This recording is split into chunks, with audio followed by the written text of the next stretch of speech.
Flumes Part 1. Sometimes on weekend nights, I like to reward myself through another dull week.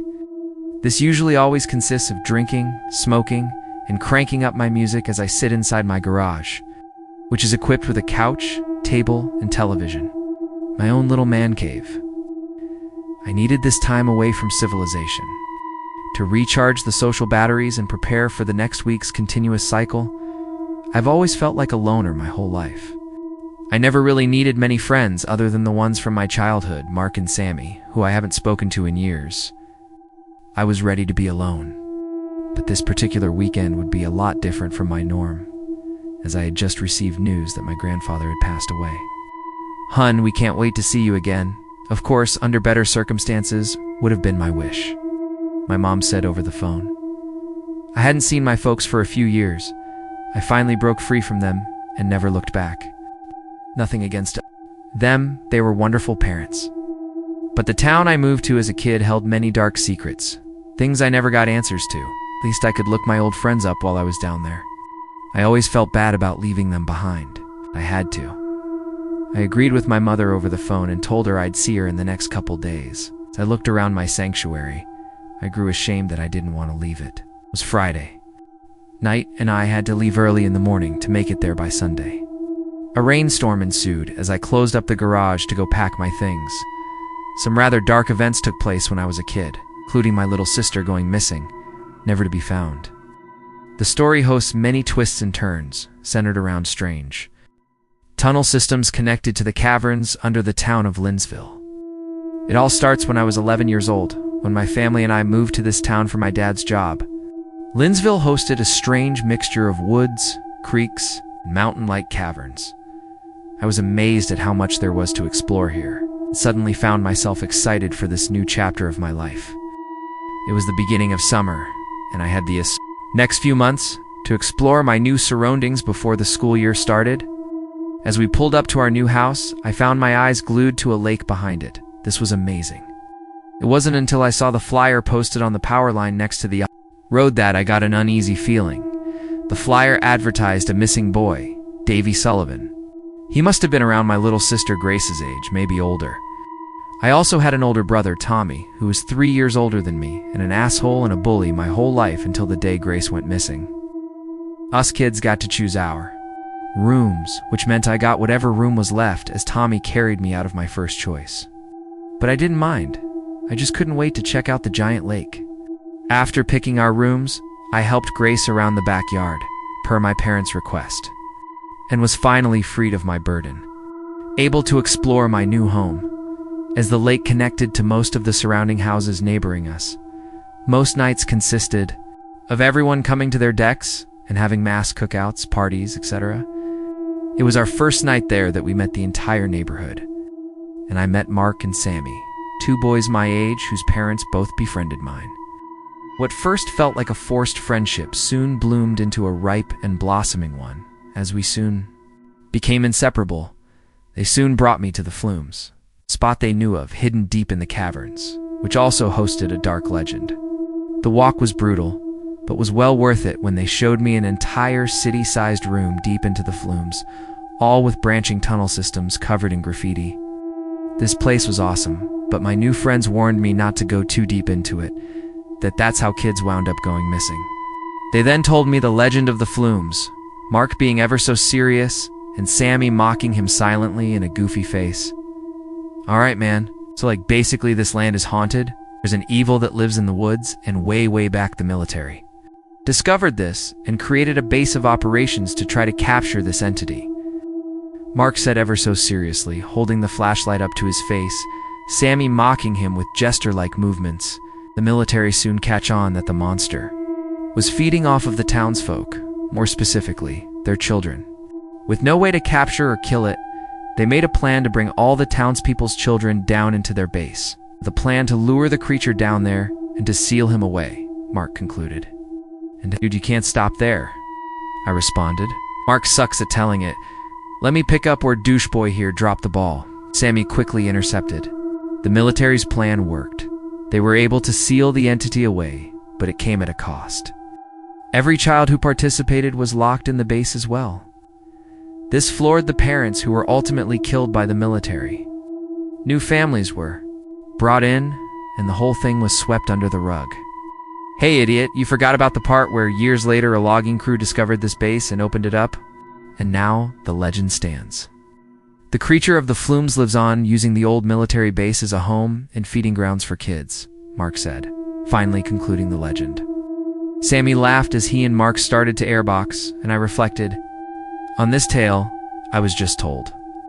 That very night when I returned home, I met the town mayor, who was all drunk and giggling with his wife as they talked to my parents. Mayor Taylor shook my hand and seemed to take a keen interest in me. His wife seemed lethargic but smiled, eyes seeming to be looking at nothing and everything all at the same time. I also met the sheriff, Sheriff Don, who rushed out of the get-together assumingly on a call, who also happened to be the uncle of Sammy. As I staggered through the mingling bodies to get to my home and eventually my room, I overheard someone talking about the missing boy, Davy Sullivan.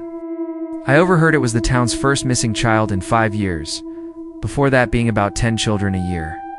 One adult added that it seemed to finally be over. Another group blamed it on the dangerous Flumes and the stupid stories that would attract kids there. I eventually made it to my house and prepared to crawl into bed when Grace entered my room, scared that she saw a man standing by her bed. Upon investigating, I didn't find anything but let her sleep in my bed with me. Unbeknownst to me, this would be the last time I would be able to comfort her after a bad dream, because that's what I thought it was. A bad dream. If only I knew. The next few weeks were really fun. Mark and Sammy introduced me to their school cliques, but I didn't care for most of them too much. We would continue to hang out in the Flumes, drinking beers, attempting our try at graffiti. Another group came down as we were doing our thing, and it was my brother Tommy and his crew of ignorant followers he had quickly accumulated. "What's up, losers?" Tommy shouted as he threw rocks at us, making his way down into the Flumes. Mark and Sammy didn't talk, as Tommy made his way around them both. "Sammy, your uncle is the sheriff, right?" he added. Yeah, he is," Sammy said, voice shaking. Tommy then began to laugh as he brought me into a headlock, rooting on that I knew how to pick friends. That's when Mark pushed Tommy off me, and a large fight ensued amongst the groups. That is, until we heard it. The scream from deep within the Flumes, past the parts we had journeyed to. I saw Tommy rise up, dropping Mark's lapel grasp to turn to me. Without even thinking, I knew what he was about to say. That was Grace's scream. Tommy took off into the Flumes, friends all waiting by us. Something in me told me to run home to check on Grace. That couldn't have been her, I thought. As I raced home, Mark and Sammy followed closely until I reached the dock. Running up the steps, I slammed into someone I had no idea was even standing there. Sheriff Don. I pleaded with the sheriff to help me and told him what we had heard at the Flumes. After letting me know that the area was off limits, he assured me he would send units. I raced up the rest of the stairs to see my parents, crying and speaking to another officer. I didn't even have to ask. I knew what was happening. Grace was gone, which would make her this year's second kid gone missing in Linsville. It was happening again. The Flumes Part 2 being up at 4 a.m. never gets any easier. The rain continued to roll in from last night, and I scurried to get myself and bag into my car. This was going to be one hell of a drive. As I drove through the cascading drops of water, I couldn't help but be reminded of the Flumes, and how it would randomly drop water from its ceiling onto our heads on hot summer days. Fuck. Fuck the Flumes and fuck Linsville. My phone rang and it was my older brother Tommy. I answered. "Hey, my mom said you were coming. I got out a couple months ago. It'll be nice to catch up," he said with a gravely voice. Brother had spent a lot of time locked up between prison and the mental hospital. "Yeah, man," I said. "It's been a while." Are you? "You know what we gotta do, right?" he interrupted. "Tommy, what are you? We gotta explore all of the Flumes. All of it. I told you what I saw that night." "I'm not fucking crazy," he interrupted again. "Yeah, I know." After getting off of the phone with my brother, it was a pretty boring trip up until I had to stay at a shady motel. My story takes us back to Linsville, and 1 year had passed since Grace went missing. Tommy didn't come home for 3 days looking for her, and when he did, he wouldn't stop yelling about what he had seen down in the Flumes. Tommy claimed he found children's bones down there, from skulls to full-blown skeletons. He also claimed to have seen Grace being carried away by a robed man wearing gold chains. An investigation was done at the Flumes, but they found nothing. No bones, no Grace. I spent the next year after Grace left us mostly on my own, but I'd let Mark and Sammy break through every now and then. Eventually I was feeling a lot better, mostly due to Tommy being really nice to me for the first time in my life, but was then taken to a hospital after he started to hear voices, suffering PTSD due to the events of the previous year. The house was now empty, dark, and sad. I eventually found a way to go on, and not much really happened until my 16th birthday. You'd think I would have stayed away from the Flumes after everything, but if anything, I hung out down there even more. It made me feel closer to Grace. Beers snapped open as all my friends and I chugged the ice-cold, bittersweet nectar of champions, everyone toasting to my birthday. I sort of started going down the wrong path, slowly becoming someone I needed to be, as we all threw our cans into the dark abyss of the Flumes, flicking off the invisible monster inside as well. Mark tapped me on the shoulder to show me that Julia was there now, my crush from school. Sammy then made smoochy lips as he laughed and motioned for me to go talk to her. As I pulled a cigarette from my pack and flicked open my brother's Zippo he left me, I calmly made my way over to her. Puffing on the cigarette like a small engine, train rounding its way to the station. "Hey, you came," I told her as I slid my arm over her shoulder, giving her a half hug. "Yeah, I was in the area," she replied, showing a grin of sarcasm. As we embraced one another, Julia brought out a small gift. "Merry birthday," she jokingly said as she slammed the small box into my chest. Julia was really funny, and we had been talking over the summer ever since we met. Just open it later, okay?" she finished with. Yeah, sure, but I was abruptly cut off by a loud gunshot. Bang. Everyone in the Flumes freaked out at this noise and began running out of the Flumes in every direction. Everyone but me, Sammy, Mark, and Julia scurried like newly discovered cockroaches, but we remained for some reason, then peering from the outside of the Flumes entrance. Where we stood, a figure's silhouette was seen, sun beating behind it, making it even harder to see. "What the hell are you guys doing? How many times do I gotta kick you goddamn kids out of here?" Sheriff Don said, as he slowly walked towards us, revealing him to be the Shadow. "We were just leaving, actually. Did you just shoot a gun?" I said to the sheriff in a stern voice. Ever since Grace went missing, I got a bad feeling from the guy. Sammy also told me how he would catch his uncle crying at night. I felt he had something to do with what was going on. "Yeah, don't worry about the gunshot. That's none of your business. Get the hell out of here now, before I arrest all of you," he replied. As I watched him holster his gun, I helped Julia up over the rocks, and we got out of there. But not before the sheriff had more to say. "They're going to seal it up again. You do know that, right? All because you stupid fucking children can't follow directions. The mayor already approved it. Alls we need now is a crew to do it. So say goodbye to this spot of yours. Sammy, go home. Oh, and happy birthday," he said as he winked at me. With a small smirk, the first form of a smile I'd ever seen the man do. Sammy suggested they go hang out at the Trove now, which was a decent little cove across the other side of the lake. Not many people knew about this spot, as Sammy and Mark had found it years ago before they built up the courage to visit the Flumes. As Julia went her separate ways, the boys and I took a canoe across the lake to the Trove. Here I would open my present, which came with a note attached. It stated that Julia had feelings for me and she wanted to explore them. She gave me a gold ring, a promise ring. She said it was her grandfather's, and upon further inspection, I could make out designs like runes of some kind engraved along the ring. Sammy gave me shit for it, but Mark gave a round of applause of approval. Shaking my head, I slipped the ring onto my right index finger, which was the only finger it fit on. The rest of the night consisted of more beers and fishing, but eventually we decided to branch out to the docks to see if people were still out partying like usual before heading home. As we paddled the canoe over to the area of our homes, we noticed suddenly that we weren't moving forward. In fact, we were going backwards.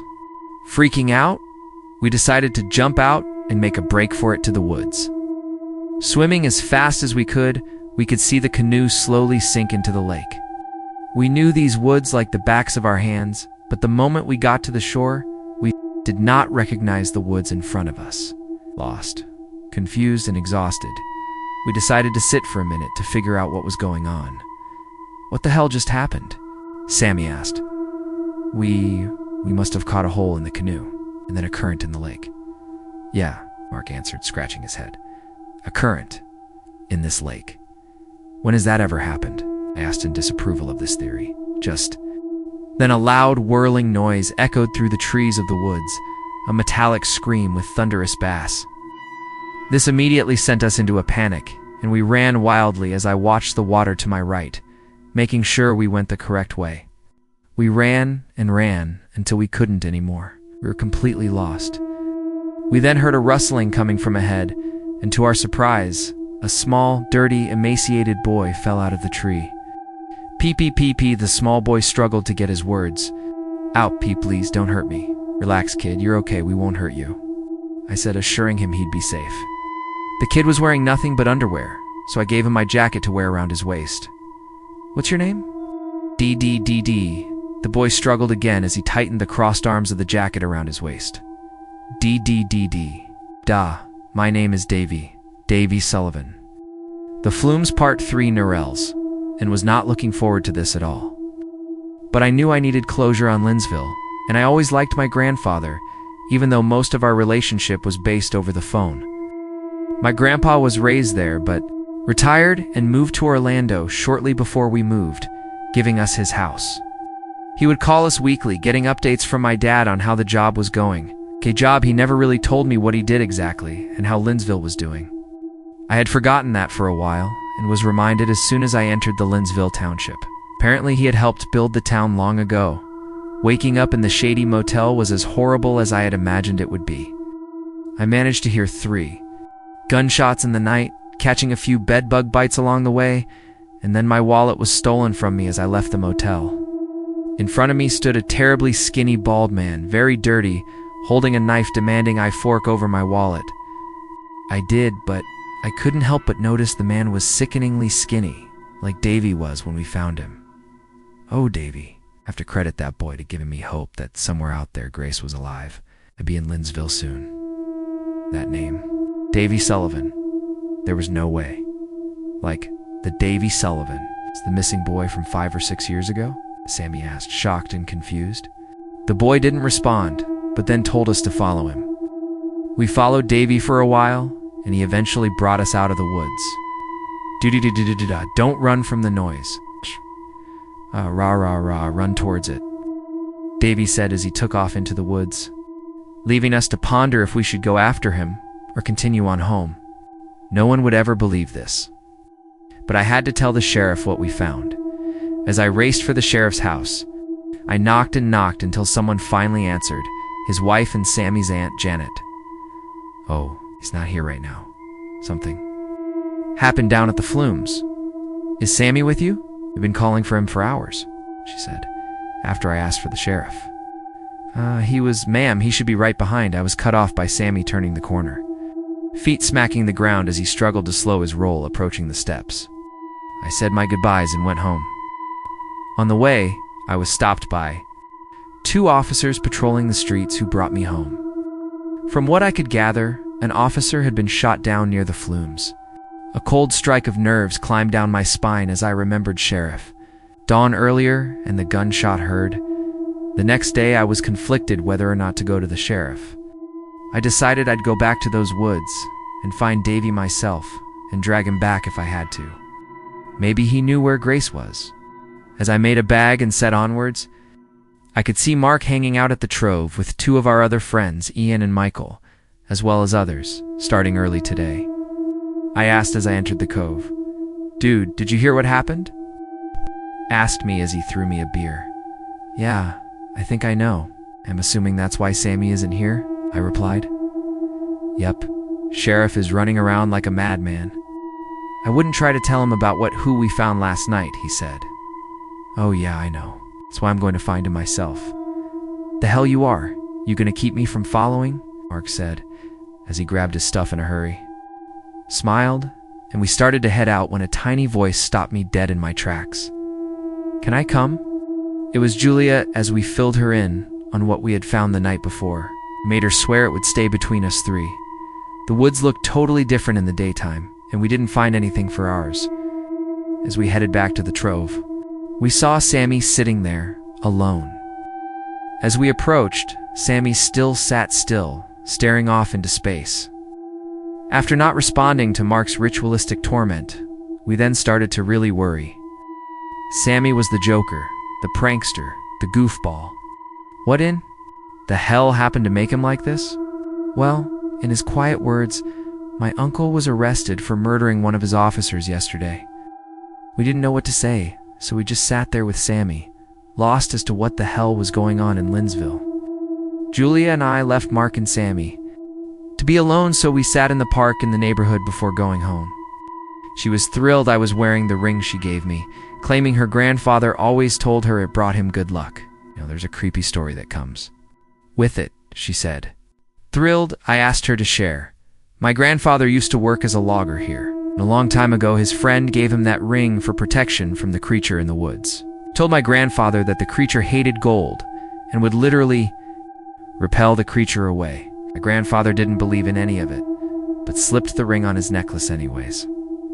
One night, coming back from a large job, his entire view would change. He was attacked, chased by the creature until he snatched his chain off, putting on the ring just in time, saving his life. "I know you were into the legends around here, so I thought you'd like it. It just sat in my jewelry box," she concluded. "Love it," I responded. As my hand held hers, we shared a kiss which to me solidified our relationship. I walked her home and began to head back to the woods by the trove when a voice shouted my name. Confused. Unable to see anyone in the thick black night, I slowly realized the person was coming towards me. I could almost recognize him, but failed. As my brain began to enter fight or flight, "What's up, dickhead? Forget I was coming home today," the man asked, as a smile grew from his now recognizable face. It was Tommy, my brother.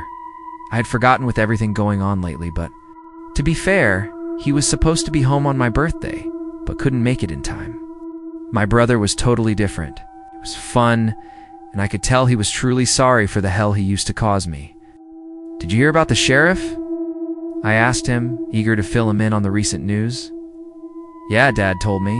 Apparently everyone at his work is going mad over it," he said. "Do you know what he does? He never wants to talk about it," I asked him. He told me a long time ago that he just sits around all day. "Watching a red light," he said as he threw his hands up in confusion. All right then. How weird," I said, trying to not sound like I didn't believe him.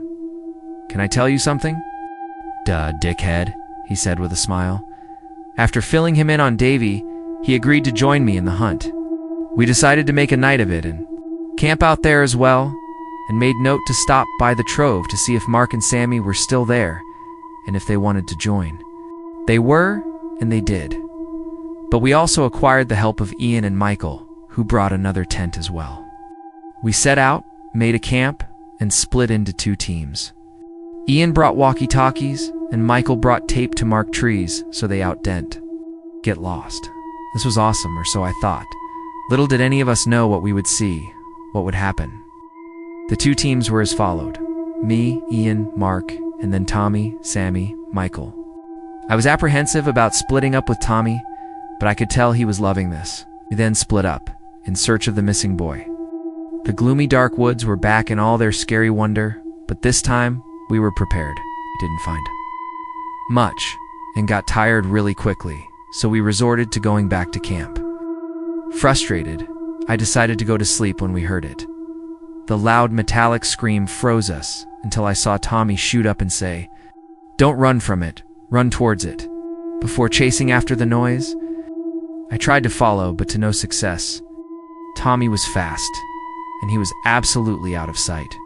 That's when I saw them, two hooded figures watching me from the outskirts of the woods, followed by another metallic shriek, which took my eyes away for only a moment, to which the hooded men had disappeared. Loud crunches could be heard in front of me, and a whooshing of wind met my face as the scream belted out again, its time closer. Tree branches swaying back and forth made the dark green leaves burn like open flames of emerald, and I could now see I was surrounded by hooded figures. "No, we can't. Not this one," an old quiet voice said, as the hooded figures disappeared into the night. As I made my way back to camp, I could see Ian, Sammy, and Mark hovering over Michael's dead body, stab wounds causing a massive red puddle of blood under him. My neighbors aren't the same anymore. This happened when I was still a kid, around 11 years old. I lived in a small town with my mom, my dad, and my little brother. In the house across the street lived my best friend Tyler. He lived with his mom, dad, and older sister. The focus isn't on my family, but on Tyler's. They were chaotic. The father was an alcoholic, constantly arguing with his wife. The mother was almost always in a bad mood. There was always something to stress about. And the older sister.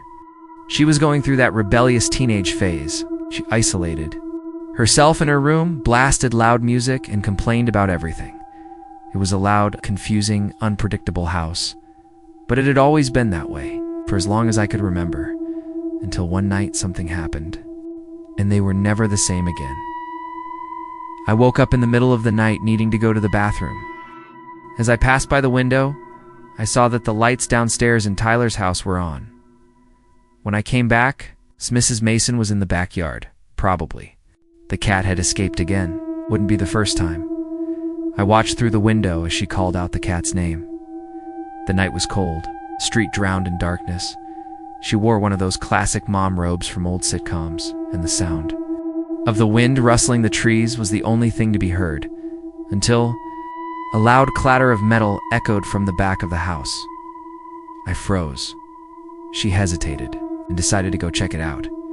Even just watching, a deep fear settled in my chest. A fear I couldn't explain. I felt she shouldn't go, but something was waiting for her, and that fear turned out to be right.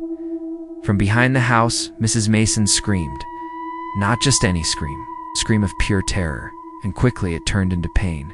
Something or someone had done something to her. She wouldn't stop screaming. The house, which had been dark, suddenly lit up. Mr. Mason flung the front door open and ran to the backyard. Then, his screams came too. Screams of despair and pain just like his wife's.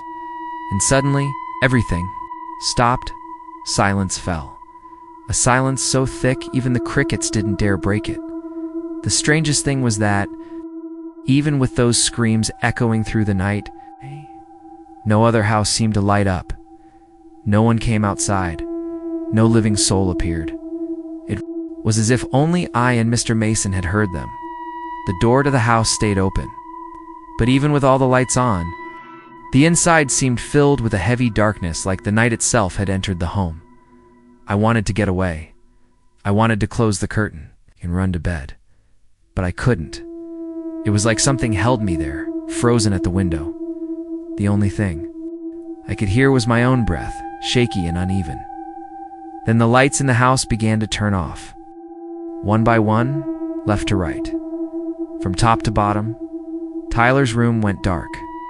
Then the parents', then the living room, and finally, the kitchen. The night, once heavy, seemed calm again. The wind picked up once more. I could breathe again. It felt like I hadn't in hours. That's when I noticed. The living room light was back on, and there, standing in the window, was the silhouette of Mrs. Mason, still staring at me. I couldn't make out her face, but I knew it was her. The slam of the door echoed down the street. It was enough to make me step back from the window, run to bed, and hide under the covers. But even there, I could feel her watching me from across the street. Asterisk all night long. I woke up the next day. Everything felt so ... calm for a moment. I thought I had dreamed it, but my body still carried that strange chill, as if the night was still with me. I went to the window, as if something were pulling me there. The Mason house looked normal too. More Mrs. Mason was in the garden, watering some flowers that, as far as I could remember, were all dry the day before. She wore the same robe as always, Across the yard, Tyler's father was mowing the lawn with a smile on his face. The same man who used to be sprawled on the couch with a beer bottle every Saturday morning, and the daughter, the rebellious one, the one always locked in her room blasting loud music, was now sitting on the porch, wearing a floral dress, brushing her hair, reading an old decorating magazine.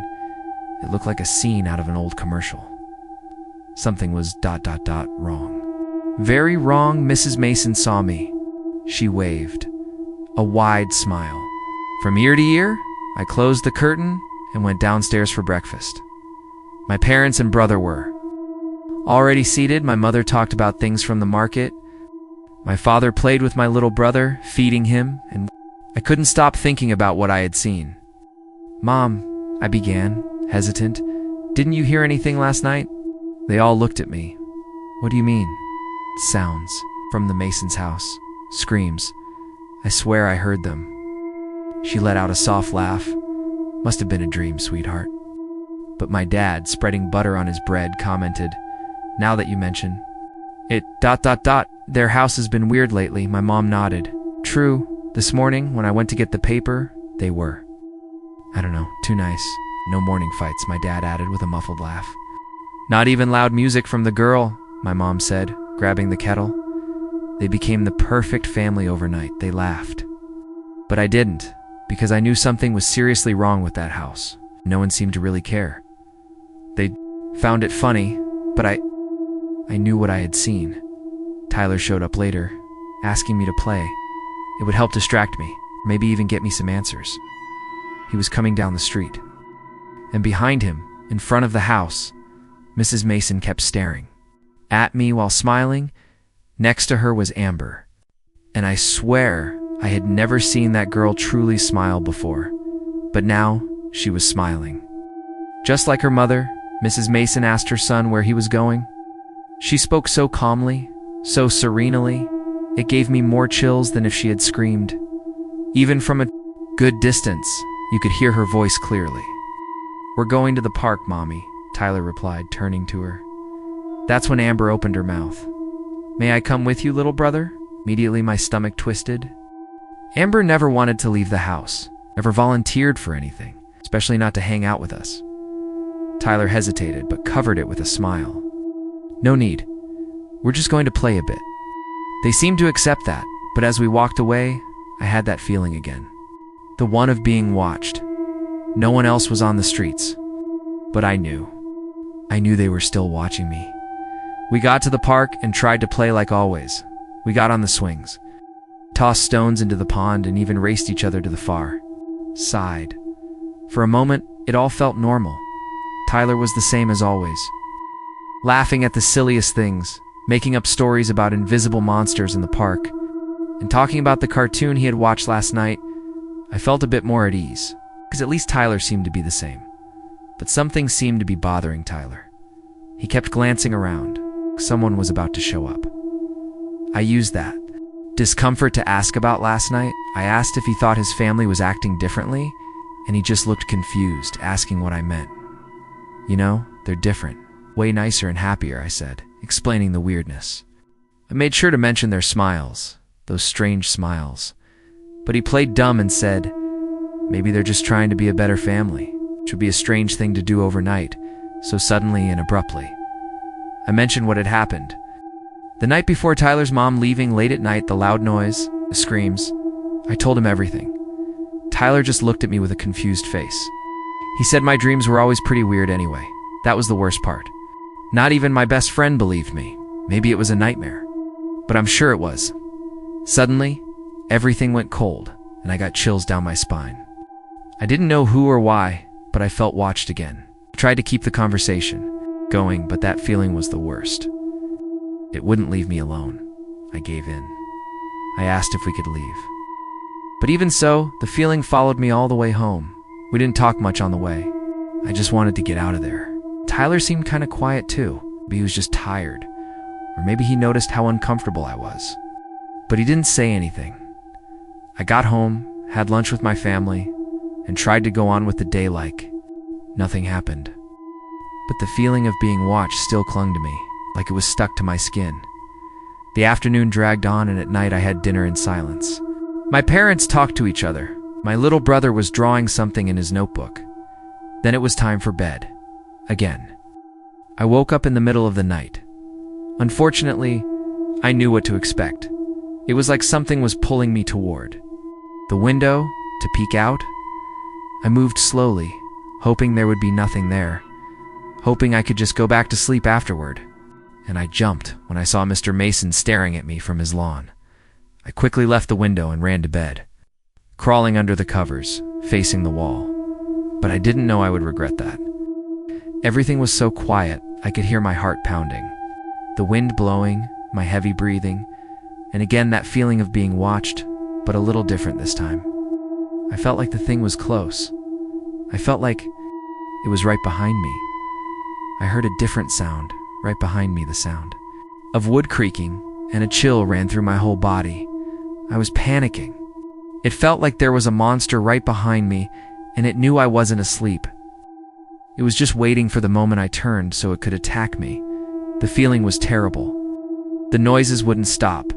There was something behind me, I was sure of it. It got to the point I couldn't tell if it was touching my back or if it was just my blanket. Then I felt something in my hair, thin, small, something moving on my head. Curiosity took over. Fear consumed me. If I turned around, he would catch me.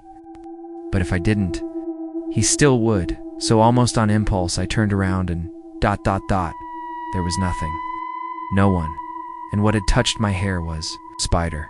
Of course I got scared, messing up my hair trying to get the spider out, but I think I'd never been so happy to have a spider on my head.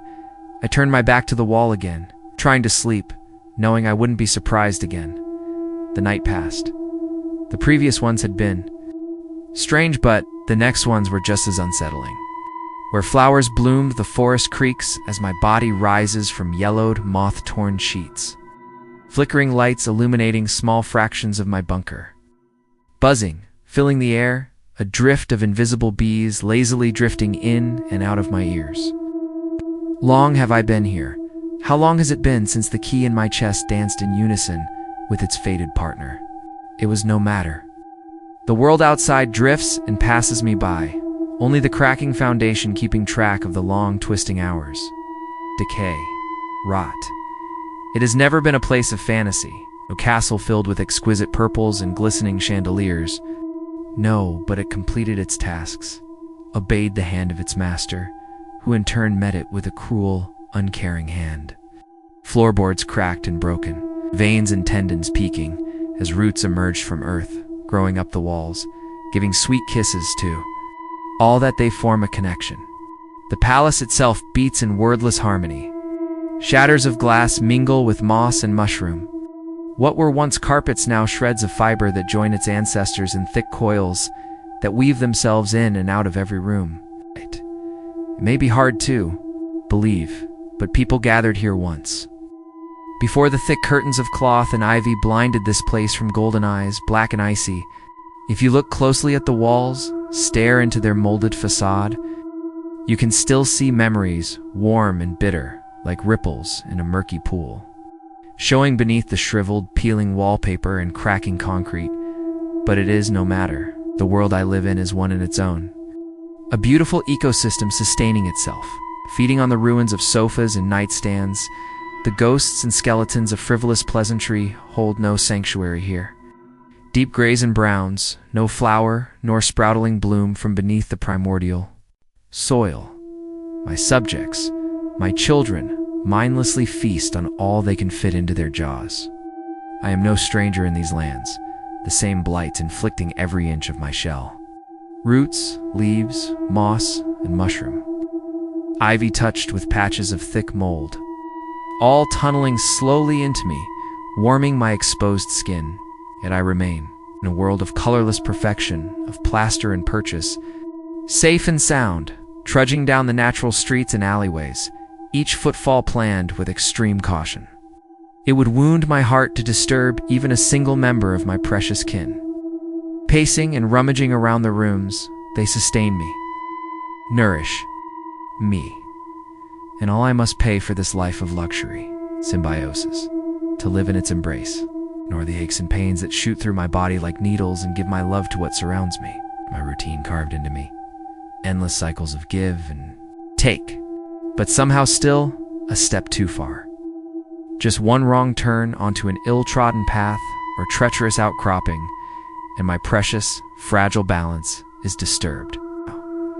For the first time in what must be ages, I stand there, still, the sound of buzzing filling my ears, consuming my thoughts as I stare, deep and deeper still, into my own watery pale eyes.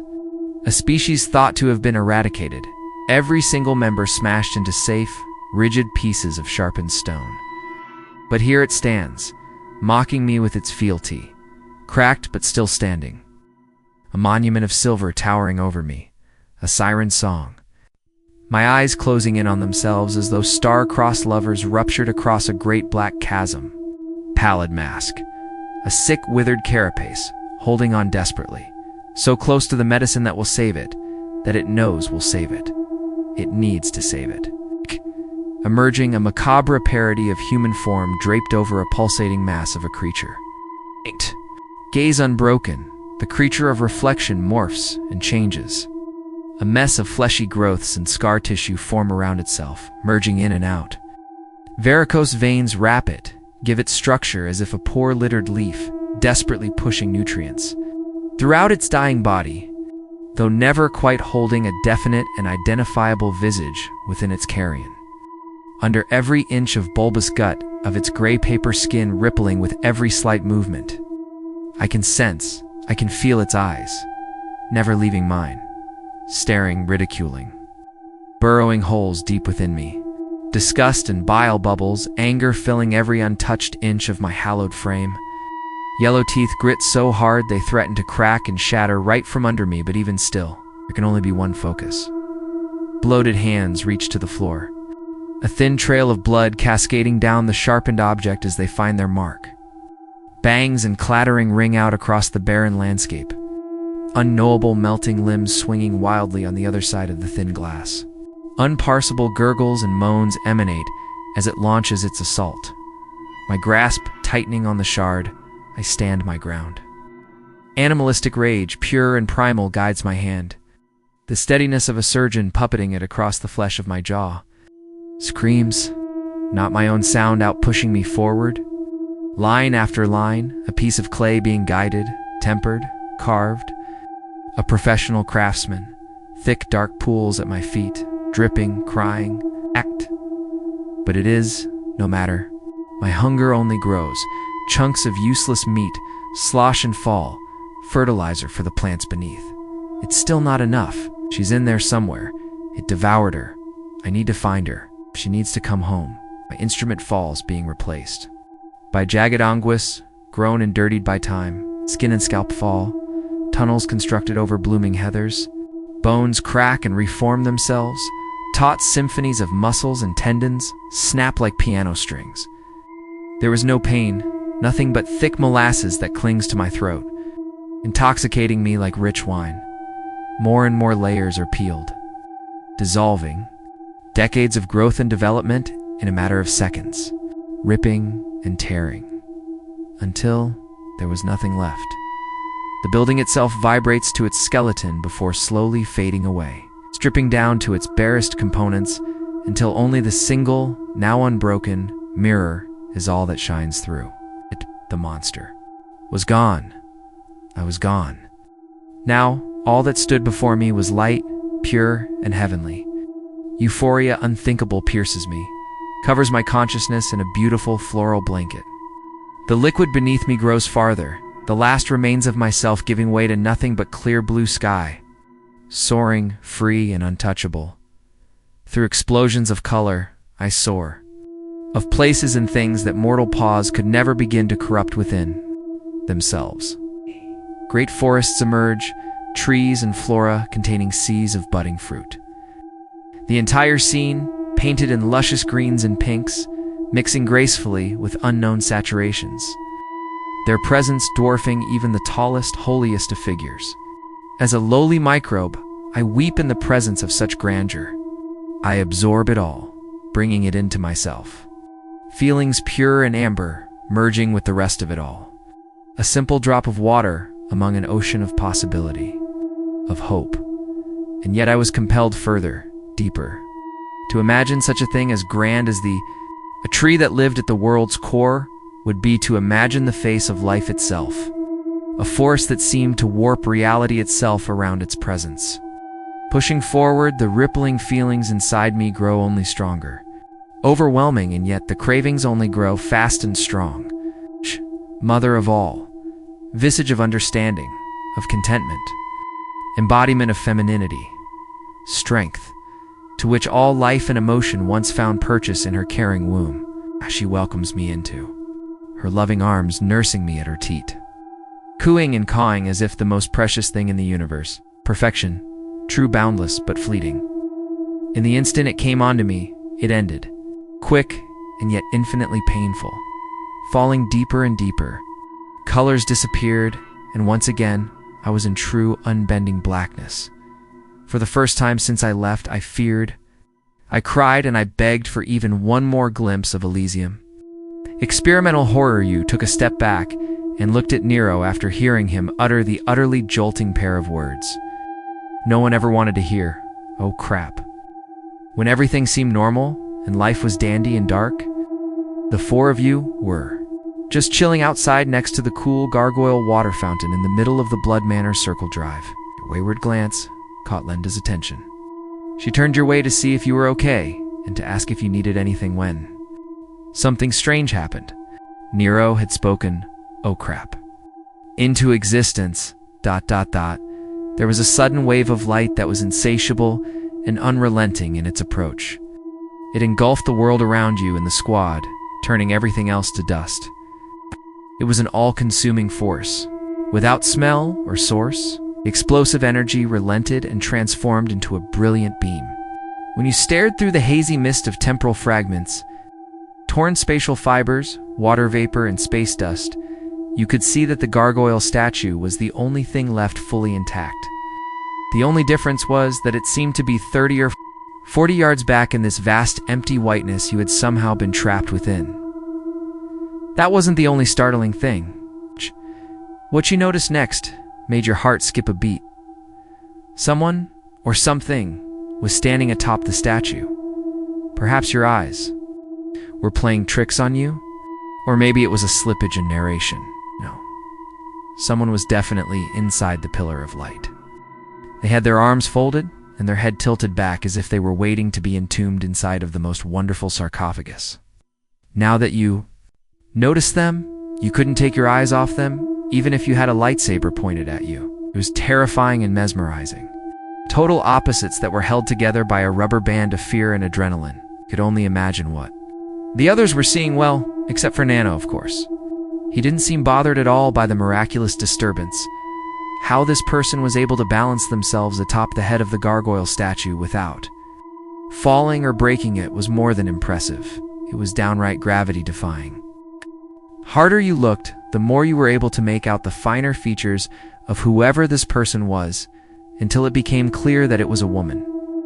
A very tall and very slender one at that. And her skin, oh my, a ghostly pale with just a hint of pigmentation. And life, except for the parts that were a deep shade of purple, like the right side of her face and arm. You couldn't tell if it was war paint of some strange mutation. It certainly looked to be the latter, considering there were purple blotches and freckles on random parts of the pale side of her body and face. The rest of her features were elven, in nature, and her bright blonde. Hair was tied into a ponytail that fell all the way to her lower back. She finally uncrossed her arms and opened her narrow eyes. The irises and pupils were colorless and cloudy like a squall, almost like Nano whenever he threw himself deep into the vastness of subspace. She raised her arm, and the golden light that encompassed her detonated. Celestial cascade illuminated her and bathed the battlefield in holy energy like an ethereal rainstorm. She lowered her arm and allowed herself a moment to breathe after fully phasing into this new temporal void she had created by tearing away at the very fabric of space. You could tell she had recovered after about a minute or so because her skin stopped shimmering and her eyes stopped storming. They returned to their normal emerald state. glinting ever so gently like two precious gemstones. She was wearing a hooded fur cloak with glowing white and gold stitching. The color of the fur was a light burgundy. It had been gained during her initiation hunt into her clan by killing a flame fox on her home world. Atop her head was a golden headdress that looked just like the crown of a mythical Valkyrie warrior. The headpiece could only be adorned by a phase huntress who had mastered the art of rift walking. Her black bodysuit was made out of a mystic fiber that had been infused with raw psionic energy that had been pulled right out of the non-physical ether. In an elaborate process known as psi weaving, the right arm and left leg to her suit had been torn off during one of her many dimensional jumps. She wore several bracelets and tribal bands on the exposed flesh, all trinkets and jewels she had earned by killing psi or during eldritch hunts. Her boots, bracers, and cuirass were all armored and intricately designed, especially the chest piece. It was an elegant relic that had been worn by the famed heroine Joan of Arc, forged out of an angelic alloy known as memory metal and then blessed by a guardian scryer. It had been bestowed upon her by the Maid of God before she left on mission to spread the true faith to her wayward kinfolk who had turned their back on God eons ago after the fall of Atlantis. The heroinic piece contained thousands of small, interconnected, riveted pieces that appeared to flow like water or some other advanced chemical, even though it was clear that the cuirass had been shaped from a single piece of plating. It was also embossed with sacred symbols and religious icons. Something super surprising was the fact that she possessed an extra set of arms. Even more surprising was the fact that you were just now noticing this, because this was just now being narrated. Apparently, this was a trait that all Atlanteans possessed before they left their bodies behind and escaped to the non-physical realm. If that were the case. How was she standing here in the flesh right now? An interesting question that would have to be tackled later. The reason her secondary pair of arms proved difficult to spot was because they were fully encrusted in the same micro-riveted memory metal as her ceremonial chess piece. The only reason you even noticed was because she uncrossed them and performed a mudra. The void shifted like a gigantic master lock with every twist and turn of her fingers. You looked around and saw nothing but the vastness and emptiness of white space. It was almost as if someone had plucked the four of you out of the narrative and dropped you down onto a blank page similar to God's canvas, which was as white as the very fabric that formed heaven in the beginning when the earth was without form and void. A colorless, mystical flame spun like a vortex, forming the borders to this spherical snare. The flames were as high as the tallest ethereal tree on her homeworld. There was no way in or out of this place from the looks of it. The first thought on Nero's mind was his prized sweetbread. He went to take a quick chomp, only to realize that that last little cute turn she made with her hand while finishing her mudra, well, it had shifted the dimensional void just enough to shift his bread into an inedible object. He bemoaned bitterly, like a lunatic, swearing up and down she did it on purpose, just to ruin his day. Holy crap, it's just my luck. Every time I try to eat something, someone comes along and messes it up. What do I have to do around here to enjoy? A meal? Beat up an angel? Rip the fate apart with my bare hands? Brr. I'm gonna make you pay for ruining my sweet bread, you hear? He shouted and fumed around after tossing the useless rock to the ground. The stone bread dissolved as it slowly sank into the floor of this good-for-nothing energy abyss of a holy place. The sound of Nano's combat hardware powering up came out of nowhere. He looked over to see his eyes turn red like two laser sights. His soft tone was replaced by a robotic drone. It was quite disarming, like something you would hear if you were being escorted to a reset camp by an elite security droid from the future during the machine uprising. Warning, activating combat module ++ ECM. Loading successful. Primary target. Level threat detected.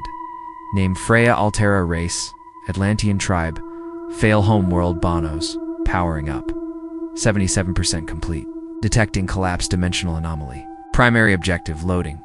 Initiating combat sweep. Secondary objective. Defend the reader. Nero put his hand to Nano's chest and said, "This is my fight." Processing. Request accepted. Defense mode activated. Hey Lenda, Nero said. What's up? She asked. Watch the reader's back. If I'm not mistaken, good guys won't have the same restraint as bad guys when it comes to trying to eliminate them from the story. Nero looked over at you and said, I know it sounds strange. I don't know, I just have a hunch she's going to try something. Like I said, I might be wrong, but let's not test my theory. A. Don't get any ideas, I just need you to stick around long enough to see me kick the ever-living goodness out of holiness on it. Linda said before dashing in front of you. Guess it's you and me, just like old times, she told you with a sly smile. It was more out of instinct than necessity, the way she swayed like a shifty cat with a hand on her demon dash sword, ... looking for the right moment to strike if needed, and if needed, she would have to get the job done without aid from the shadows. Nero returned his attention to the strange woman atop the gargoyle statue. Beneath her was a cloud of mist where the basin itself once rested. He returned her angry scowl with a wild grin before saying in a harsh tone, Hello, Freya. Nero, ... she said with a bit of reluctance. How are things over in the Holy Order? I wouldn't know. I left shortly after you did, said with a shrug while continuing to stare daggers at him with those cutting emerald eyes. You left. That's a surprise, he told her. Yeah, I know, ... She uttered regretfully. You dreamed of becoming a scribe. Yeah, well, things change. Nero was about to ask her what she meant, but quickly remembered that he was super angry at her for what she did. Oh, you owe me an apology, huh? She asked, taken aback. Oh, curse you for ruining my meal. I was hungry. He shouted before pointing at her and continuing to shout her down. I'm in a foul mood because of you. For that, I'm going to teach you some manners. I'm going to defeat you, just like the last time we fought. That's the Nero. I know, she sneered. GRR. That doesn't count. I know I agreed to be more caring or whatever, but this is different. And besides, that was a long time ago. You even said it yourself.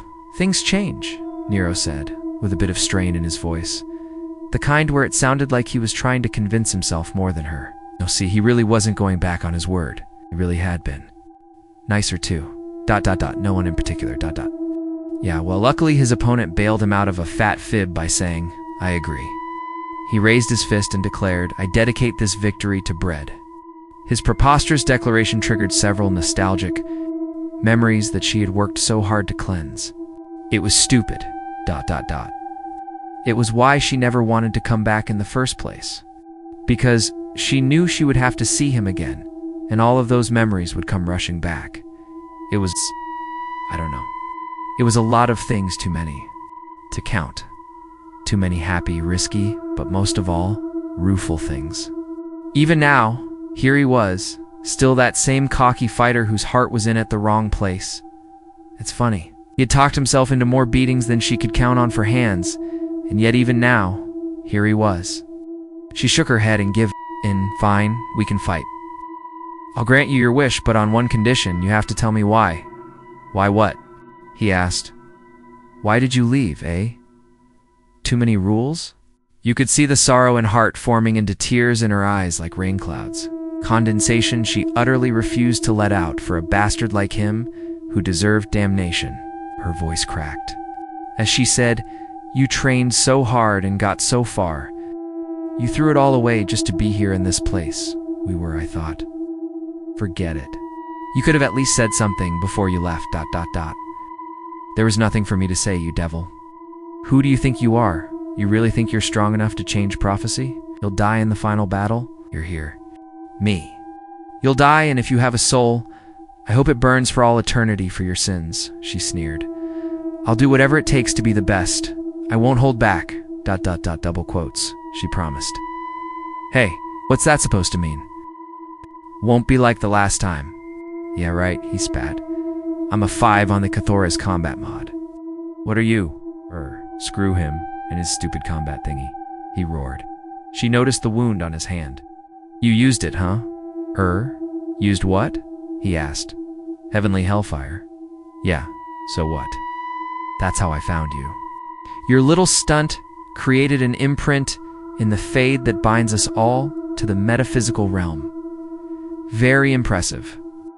I could see it a whole dimension away. Word of advice. You better put that tree out before you draw in some unwanted guests. I don't mean angels or demons. I mean the things that eat angels and demons, she told him with a slight smirk, relishing in the thought of him being devoured by a spectral horror. Did you come all this way to fight or run your mouth? She shook her head and said, You'll never change. Oh, and I know you're not technically a scribe. I don't care. I can make the first move if you want. That way you can say it was self-defense. You don't have to worry about. THAT, I have a charter. Got it from the Holy Spirit herself. Says I can hunt you down and kill you, she spoke.